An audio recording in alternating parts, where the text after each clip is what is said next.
दो भाई थे। बचपन से ही उन दोनों के बीच बहुत ही प्रेम था। धीरे धीरे वो बड़े हो गए, लेकिन उनके बीच का प्यार कभी कम नहीं हुआ। शादी हो गई, फिर भी वे हमेशा एक दूसरे का बहुत ध्यान रखते थे। बड़ा भाई कहीं भी जाता तो छोटे भाई के लिए हमेशा कुछ न कुछ उपहार लेकर ज़रूर आता। ऐसे ही छोटा भाई कभी किसी काम से जाता तो बड़े भाई के लिए हमेशा उपहार लेकर आता। दोनों बहुत ही खुश थे, लेकिन एक दिन किसी बात पर दोनों के बीच बहस हो गई। छोटे भाई ने बड़े भाई को बहुत कुछ सुना दिया और अपने परिवार को लेकर वहाँ से चला गया और दूसरी जगह रहने लगा। दोनों कभी कहीं मिल भी जाते तो मुंह फेर कर निकल जाते थे, एक दूसरे से बात भी नहीं करते थे। धीरे धीरे समय बीतता गया और 10 साल हो गए। छोटे भाई ने अपनी बेटी की शादी तय कर दी। अब छोटे भाई को लगा इतने सालों से बोलचाल बंद है, लेकिन अब बेटी की शादी में तो भाई साहब को बुलाना ही चाहिए। वह बड़े भाई के घर गया और उनसे माफ़ी मांगने लगा। उनके पैरों में गिर गया और अपने भाई को मनाने लगा। बोला कि भाई, मुझसे गलती हो गई थी, मुझे माफ़ कर दो। मुझे आपको ऐसा नहीं कहना चाहिए था।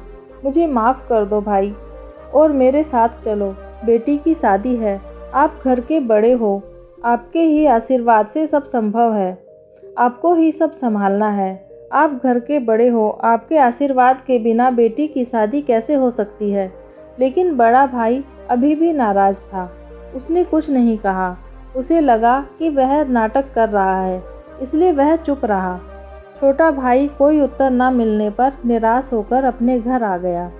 दोनों भाई एक महात्मा के यहाँ आश्रम में प्रवचन सुनने जाते थे। छोटा भाई वहाँ गया, महात्मा जी का प्रवचन सुना और उदास मन से महात्मा जी के चरण छुए। महात्मा जी बोले, क्या हुआ, आज तुम बहुत उदास लग रहे हो। छोटे भाई ने बताया कि बेटी की शादी तय हो गई है। बड़े भाई से मेरा 10 साल से पहले ही मनमुटाव चल रहा था और किसी बात पर हमारा झगड़ा हो गया था।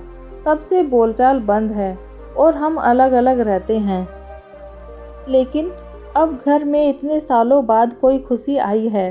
बेटी की शादी में मैंने उन्हें शादी में आने के लिए कहा, लेकिन वो बोले भी नहीं, कुछ जवाब भी नहीं दे रहे, इसलिए मुझे अच्छा नहीं लग रहा है। वे घर के बड़े हैं, उनके बिना शादी करना मुझे और मेरे परिवार को अच्छा नहीं लग रहा है। आप ही बताइए, अब मैं क्या करूं? उन महात्मा ने कहा, कोई बात नहीं, परेशान मत हो, ऊपर वाला सब ठीक कर देगा। अगले दिन जब बड़ा भाई प्रवचन सुनने के बाद महात्मा जी के चरण छूने लगा तो महात्मा जी ने पूछा कि सुना है तुम्हारे छोटे भाई की बेटी की शादी है और तुम भी वहाँ जा रहे हो और काम भी संभाल रहे हो। तुम क्या क्या काम संभाल रहे हो? बड़े भाई ने जब ये सुना तो उसका गुस्सा फूट पड़ा। उसने महात्मा जी को 10 साल पहले की सारी बात बताई कि छोटे भाई ने उससे किस तरह से बात की थी। उसने कहा, मैंने उसे इतना लाड़ प्यार दिया और उसने मुझसे बहुत बदतमीजी से बात की थी। महात्मा जी ने कहा, अच्छा ठीक है, गुस्सा छोड़ो, शांत हो जाओ और ये बताओ कि कल जब तुम प्रवचन में आए थे तो मैंने क्या कहा था। बड़े भाई ने बहुत सोचा, लेकिन उसे कुछ भी याद नहीं आ रहा था। महात्मा जी ने कहा, कल मैंने एक अच्छी बात बताई, वो तुम एक दिन में ही भूल गए, लेकिन जो बात 10 साल पहले हुई थी वो तुम्हें एक एक शब्द याद है। 10 साल पुरानी बात वैसी की वैसी याद है, लेकिन कल का एक अच्छा प्रवचन भूल गए। यदि तुम ऐसे ही पुरानी बातों को पकड़ कर रखोगे तो जीवन भर दुखी रहोगे, उदास रहोगे और कुछ नहीं मिलेगा।